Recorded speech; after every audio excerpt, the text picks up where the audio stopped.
Hey cats, it's your midsole man, EDDBUD here. I've got another dose of running related news for you. We've got ADIDAS energy rods, but not in a running shoe. There's a whole host of new ADIDAS ADIZERO ADIOS Pro 3 colorways incoming. Nike are in a bit of a spat with Max Verstappen, and there's a whole bunch of new running shoe releases for you. Let's get to it.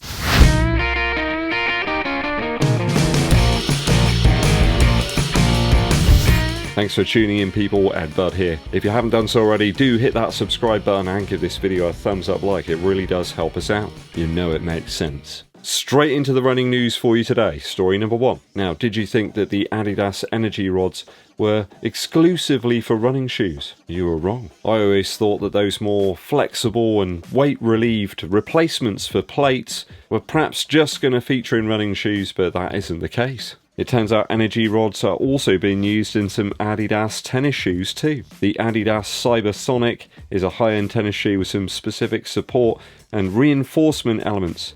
They're using that light strike foam that we've seen in many Adidas running shoes over the past few years. They do suggest it's a dual density foam, so I don't know if some Light Strike Pro appears in there somewhere inside the shoe. It does also feature energy rods too. Apparently they run from the heel towards the midfoot. So interesting to see this technology being utilised in a completely different way, obviously to provide some sort of torsional rigidity there within the midsole itself. By all accounts, people want their tennis shoes to have a lot more protection around the toe box area there. Almost looks a bit like a trail shoe, I suppose. I should imagine for those quick directional changes and forward lunges and those motions, the AdiTough stuff around the toe box doesn't look all that different really from the reinforcements we typically see in trail shoes. I looked around loads to try and find some possible images of those energy rods within the midsole, but no dice. So very interesting stuff there. Energy rods aren't just tailored really for sort of mid to forefoot action.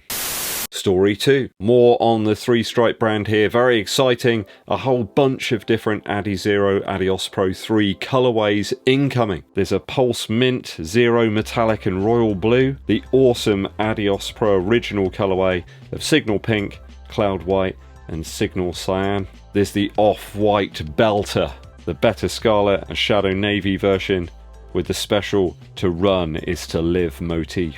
That's my motif as well. Every day, that's what I say. There's also a Boston aimed version, obviously in the green, core black and night metallic, along with a eye-watering solar yellow too. Now these all form a series. They're sort of paying tribute to special Adidas athletes and performances over the last few years. Legendary wins for Adidas athletes in various different world half and full marathons. I think if I had to pick one of these, it would be pretty tough actually. I kind of like quite a few of them. I think it'd have to be the Signal Pink. Love that shoe in the original ADIOS Pro style. The colours really work together well though, although I'm quite partial to that blue one as well. Didn't think that I'd like it as much as I do, but really like the metallic elements on there. What do you think, people? It reminds me a little bit of a spearmint flavoured soft mint. Do you remember those? The tree bore ones? Very, very chewy.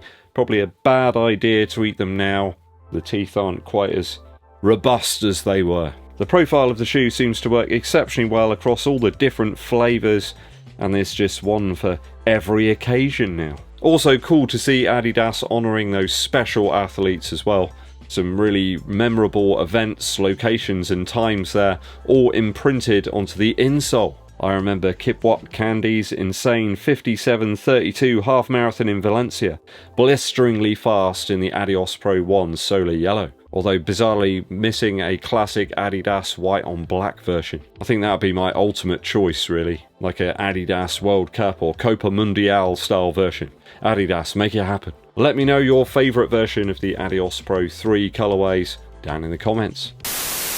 Story 3. Bit of an odd one here. Nike always seem to have a beef with somebody. This time it's the Formula 1 race driver Max Verstappen. I think he had a proposed clothing brand that was going to be called Max 1. That's been stopped by Nike. It's apparently too close to their Air Max brand.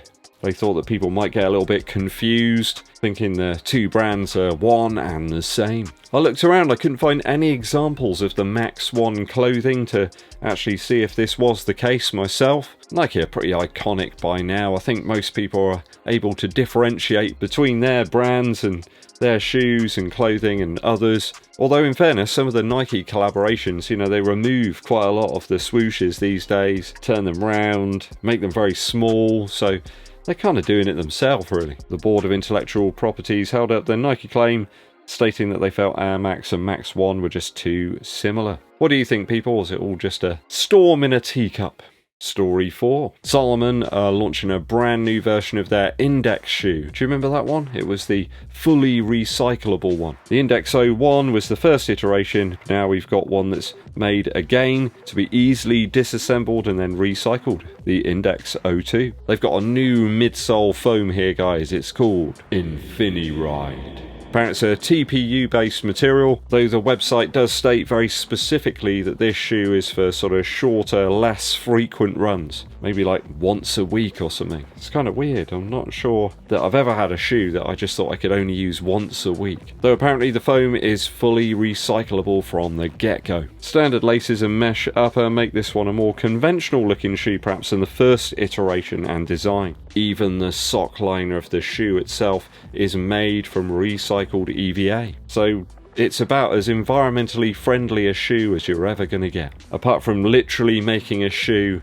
out of stuff you found in the bin. Bit like Forky from Toy Story, but a shoe. Minimal materials and a simple design here, which probably aids in the process of taking it apart at the end of its life to have the bits reused. There's a modest 27mm heel stack here, 18mm in the forefoot, making for a 9mm drop. Though a heftier weight of 274 grams in the sample size, so in my size it's going to be a hefty old beast. Certainly one in the daily shoe category. I imagine it would be about 320 or something in my size. The Salomon Index 02 is clocking in at around about 160 euros, so it's about 145 Earth credits in the UK. Got a reasonable price for a nicely crafted shoe, this one, and you of course have the peace of mind that it can be easily recycled and fired back to Salomon. I gotta say, it doesn't half look like the Nimbus 25 from ASICS, this one, although quite a lot less stack in the midsole. I think it's perhaps the lacing loops there across the top of the foot that look quite similar to the ASICS shoe. Did you pick up the Index 01 from Salomon?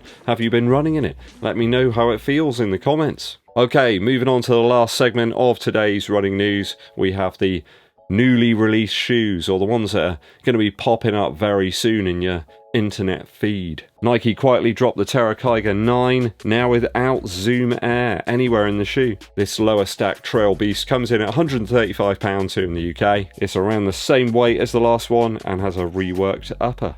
Odd that there's absolutely no fanfare for the release of this new trail shoe. I don't find it odd though that Nike have removed that air unit from the front of the shoe. It made it really unstable for me. I'm quite a tall guy, especially when I'm running on very uneven surfaces. The TERRA KIGER 8 was just terrible. Really poor grip on grass as well, and about as oily as a eel contained within an ice cube when you run on anything smooth. Let's hope it's improved from the last iteration.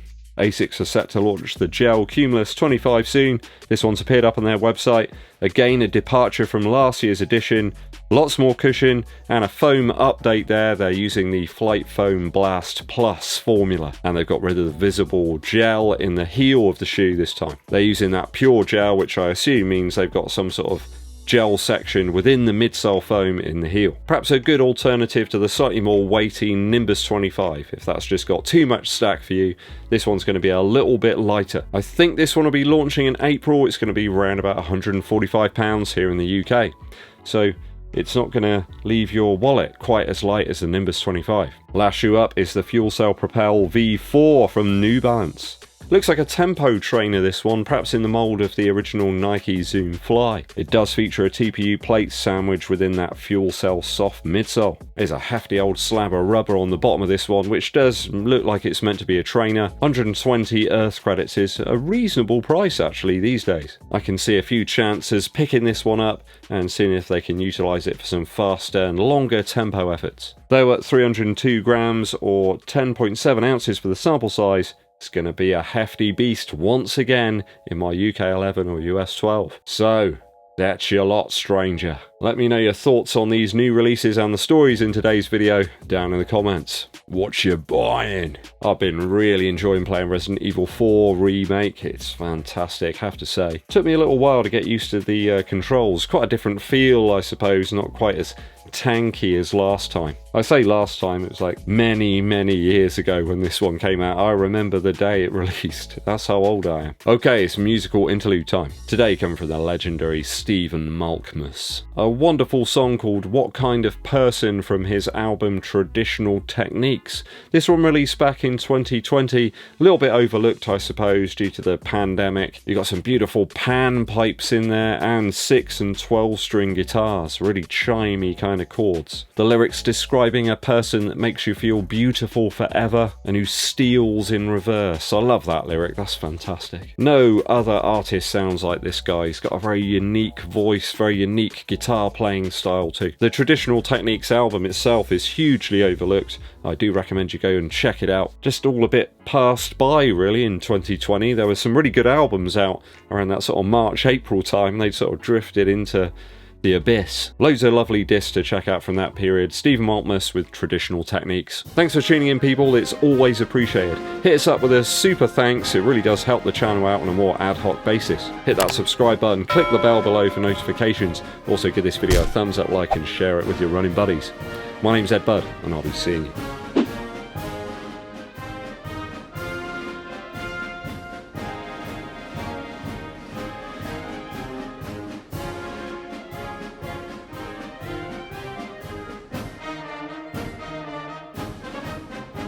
I will have a Brighton Marathon sort of pre-race update coming very soon. Maybe in the next couple of days. I'm going to fill you in on sort of fueling and my sort of itinerary, I suppose, leading up to the race. I'm very excited now.